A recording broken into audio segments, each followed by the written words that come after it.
यशया अध्याय 37। हे ऐकून हिजकिया राजा आपली वस्त्रे फाडून व गोणताट नेसून परमेश्वराच्या मंदिरात गेला।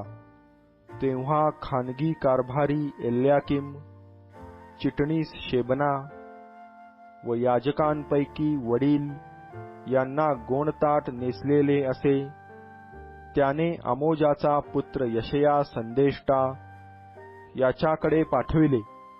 ते त्याला म्हणाले, हिजकिया असे म्हणतो की आजचा दिवस क्लेश, शिक्षा व अपमान यांचा आहे, कारण मुले जन्मावयास आली पण प्रसवण्याची शक्ती नाही।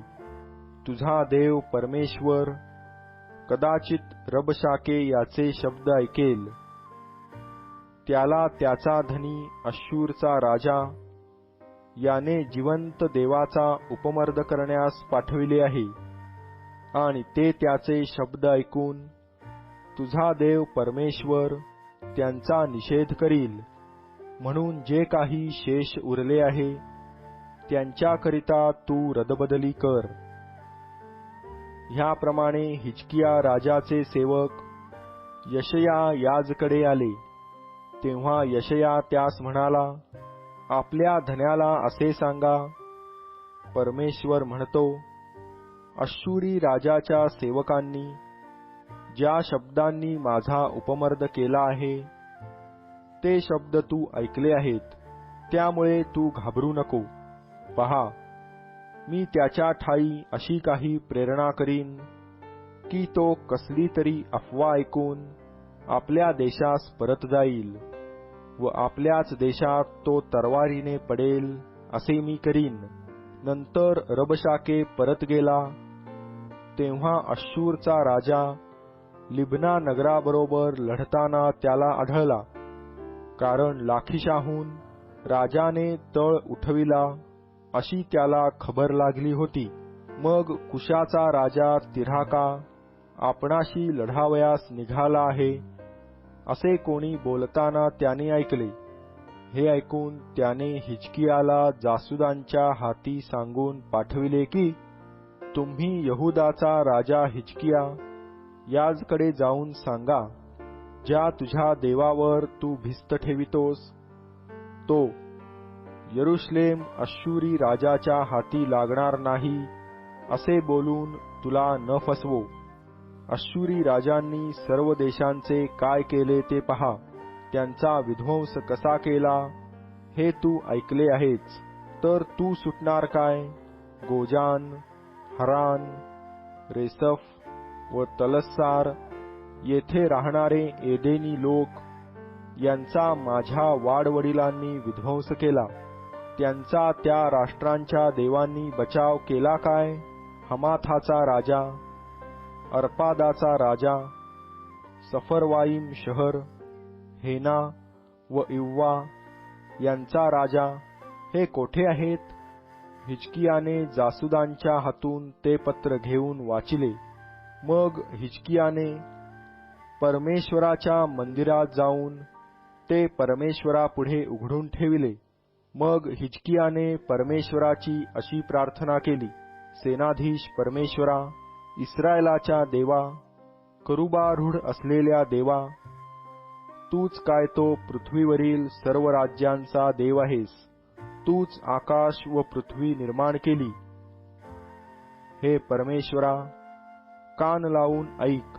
हे परमेश्वरा, तू डोळे उघडून पहा आणि तुझा सदाजीवी देवाचा उपमर्द करण्यासाठी सन्हेरीबाने निरोप पाठविला आहे त्याचे सर्व शब्द ऐक। हे परमेश्वरा, खरोखर अश्शूरच्या राजांनी सर्व देश व त्यातली जमीन ओसाड केली आहे। त्यांचे देव त्यांनी अग्नीत टाकिले आहेत, कारण ते देव नव्हते। ते मनुष्यांच्या हातांनी घडलेले काष्ठपाषाण होते, म्हणून त्यांनी त्यांचा नाश केला। आता परमेश्वरा, आमच्या देवा, त्याच्या हातातून आम्हाला सोडीव। म्हणजे पृथ्वीवरील सर्व राज्ये जाणतील की तूच काय तो परमेश्वर आहेस. तेव्हा आमोजाचा पुत्र यशया याने हिजकियाला सांगून पाठविले की परमेश्वर इस्रायलाचा देव असे म्हणतो, अश्शूरी राजा सन्हेरीब याच्या संबंधाने तू माझी प्रार्थना केली, तर त्याच्याविषयी परमेश्वर वचन बोलला आहे की सियोनेची कुमारी तुला तुच्छ लेखिते व तुझा उपहास करीते. यरुशलेमेची कन्या तू पाठमोरा झालेला पाहून आपले मस्तक हलविते. तू कोणाची निंदा केली, कोणाच्या विरुद्ध दुर्भाषण केले, कोणाच्या विरुद्ध ताठ्याने बोललास, कोणावर आपल्या भोया चढविल्या.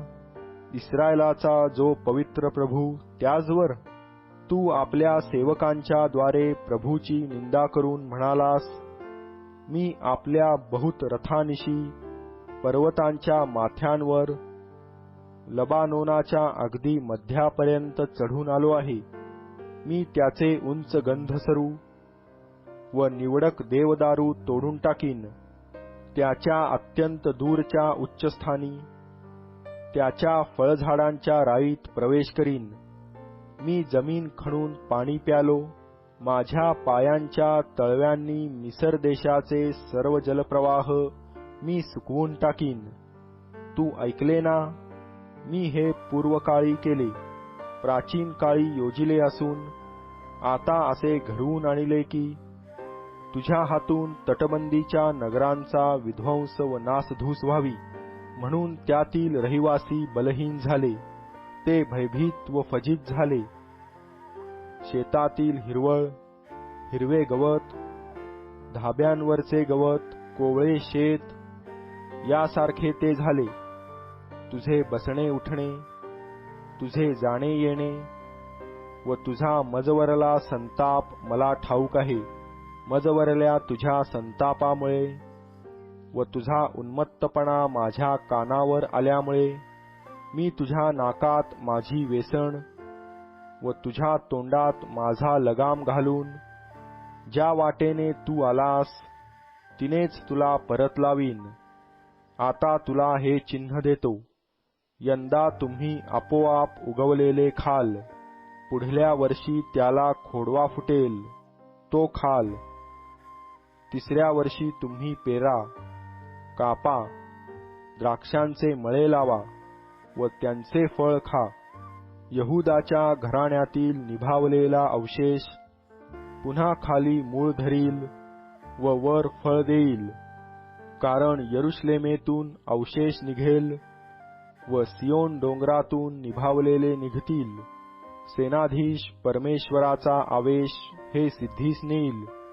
म्हणून अश्शूराच्या राजाविषयी परमेश्वर म्हणतो, तो या नगरापर्यंत येणार नाही, यावर एकही बाण सोडणार नाही. तो ढाल घेऊन याशी सामना करणार नाही आणि यावर मोर्चा रचणार नाही.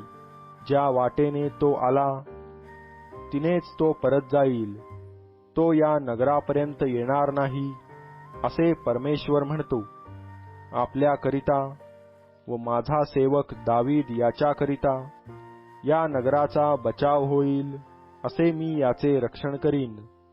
मग परमेश्वराच्या दिव्यदूताने जाऊन अश्शूरी गोटातल्या 1,85,000 लोकास मारिले. पहाटेस लोक उठून पाहतात, तो सर्व प्रेतेच प्रेते. ह्याप्रमाणे अश्शूराचा राजा सन्हेरीब तळ उठून माघारी चालता झाला आणि निनवेत जाऊन राहिला. तेव्हा असे झाले की तो आपले दैवत निस्त्रोख याच्या देवळात पूजा करीत असता त्याचे पुत्र अद्रम्मेलेक व शरेसर यांनी त्यास तरवारीने वधिले व ते अराराट देशी पळून गेले. मग त्याच्या जागी त्याचा पुत्र एसर हद्दोन राजा झाला.